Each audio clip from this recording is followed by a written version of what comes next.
Hello friends, आप लोगों का स्वागत है हमारे यूट्यूब चैनल पर। तो आज हम देखेंगे कक्षा 7 विज्ञान भारती यूपी बोर्ड का पाठ 17।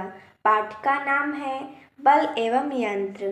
तो देखिए दोस्तों, जैसा कि हमने इस वीडियो में इस पाठ का प्रश्न उत्तर लिया है, तो चलिए देखते हैं।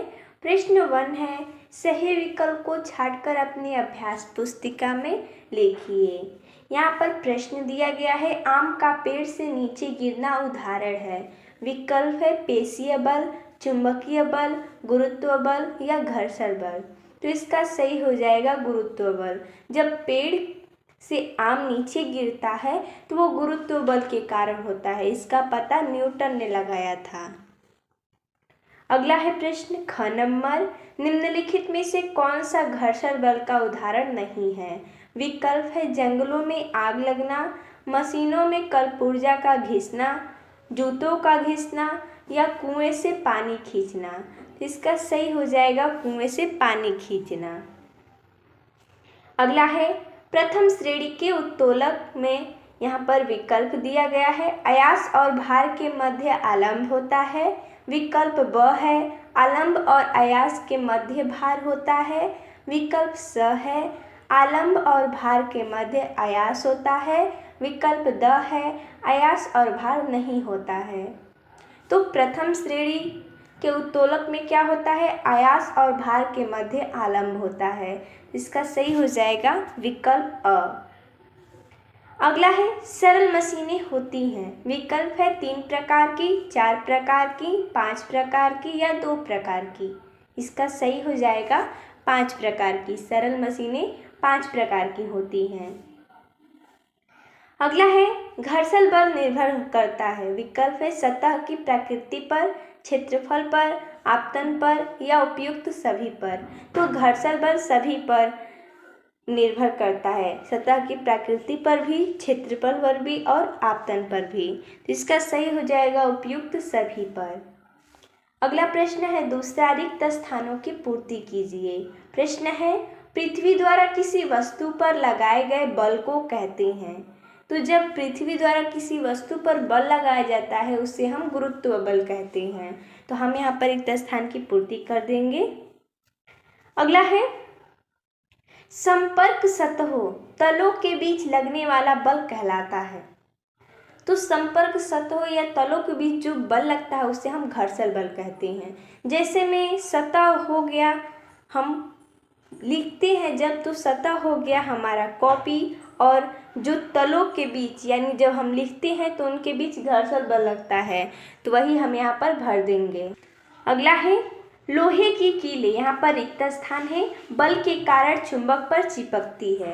यानी प्रश्न है कि जो लोहे की कीलें होती हैं वो चुंबक में क्यों चिपकती हैं, आखिर उसमें क्या होता है। तो उसमें चुंबकीय बल पाया जाता है जिसके कारण वो चुंबक के पास आते ही उसमें चिपक जाता है। तो हम यहाँ पर रिक्त स्थान की पूर्ति कर देंगे चुंबकीय बल। अगला है सरलता, यहाँ पर रिक्त स्थान है, श्रेणी का उत्तोलक है। तो सरलता द्वितीय श्रेणी का उत्तोलक है। अगला है घिरनी बल की यहाँ पर रिक्त स्थान में परिवर्तन करती है। तो घिरनी बल की मात्रा में परिवर्तन कर देती है, तो हम यहाँ पर भरेंगे मात्रा। अगला है प्रश्न तीसरा, स्तंभ क में दिए गए शब्दों का मिलान स्तंभ ख के शब्दों से करके अपनी अभ्यास पुस्तिका में लिखिए। तो जैसा कि हमने यहाँ पर मिलान किया है, प्लेयर्स इसका हो जाएगा प्रथम श्रेणी का उत्तोलक, झाड़ू क्या है तृतीय श्रेणी का उत्तोलक है, और पहिए वाली ट्रॉली क्या है द्वितीय श्रेणी का उत्तोलक है। घिरनी एक सरल मशीन है। मिलान हम कर देंगे। अगला प्रश्न है निम्नलिखित प्रश्नों के उत्तर लिखिए। प्रश्न है बल कितने प्रकार के होते हैं, प्रत्येक का एक एक उदाहरण दीजिए।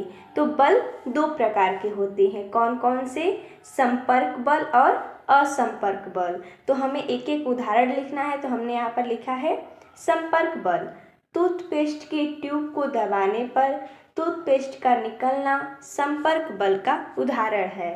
और असंपर्क बल, चुंबकीय सुई में विक्षेप होना असंपर्क बल के कारण होता है, क्योंकि चुंबक के निकट अलग अलग स्थान पर चुंबकीय सुई की दिशा में परिवर्तन बिना प्रत्यक्ष संपर्क के होता है। अगला है दैनिक जीवन में घर्षण बल का महत्व बताइए। तो हमारे दैनिक जीवन में घर्षण बल का बहुत ज़्यादा महत्व है। जैसे में हम जब चलते हैं, दौड़ते हैं, उठते हैं आदि क्रियाएं जो हम करते हैं वो घर्षण बल के कारण ही संभव है। और है कि पेंसिल तथा कागज के बीच घर्षण बल से ही लिखना संभव हो पाता है। और माचिस की तीली को जो हम रगड़ते हैं तो वो जलता है, तो वो भी घर्षण बल के कारण ही होता है। अगर दांतेदार आरी यानी आरी को जब हम लकड़ी पर रगड़ते हैं तो वो कट जाता है, वो भी घर्षण बल के कारण ही होता है। यानी हमारे जीवन में, दैनिक जीवन में घर्षण बल का महत्व बहुत अधिक है। अगला है सरल मशीनें किसे कहते हैं। इसका उत्तर हो जाएगा ऐसे साधन जो कार्य को सरलता, सुविधा और तेजी से करने में सहायक होता है, सरल मशीन कहलाता है। जैसे में उत्तोलक, पेंच, झुका तल, घिरनी, पहिया और धुरी। अगला है प्रश्न, झाड़ू, सरौता और कैंची किस प्रकार के उत्तोलक हैं और क्यों। यानी हमें बताना है कि झाड़ू, सरौता और कैंची किस प्रकार का उत्तोलक है और क्यों है। तो सबसे पहले तो झाड़ू, ये तृतीय प्रकार का उत्तोलक है क्योंकि इसमें आयास भार और आलम्ब के बीच में है। और सरौता ये द्वितीय प्रकार का उत्तोलक है, इसमें भार, आलम्ब तथा आयास के मध्य होता है। और कैंची क्या है, प्रथम प्रकार का उत्तोलक है, इसमें आयास और भार के मध्य आलम्ब होता है। तो देखिए दोस्तों, जैसा कि इसमें इतना ही प्रश्न दिया था, तो मिलते हैं तब तक के लिए धन्यवाद दोस्तों।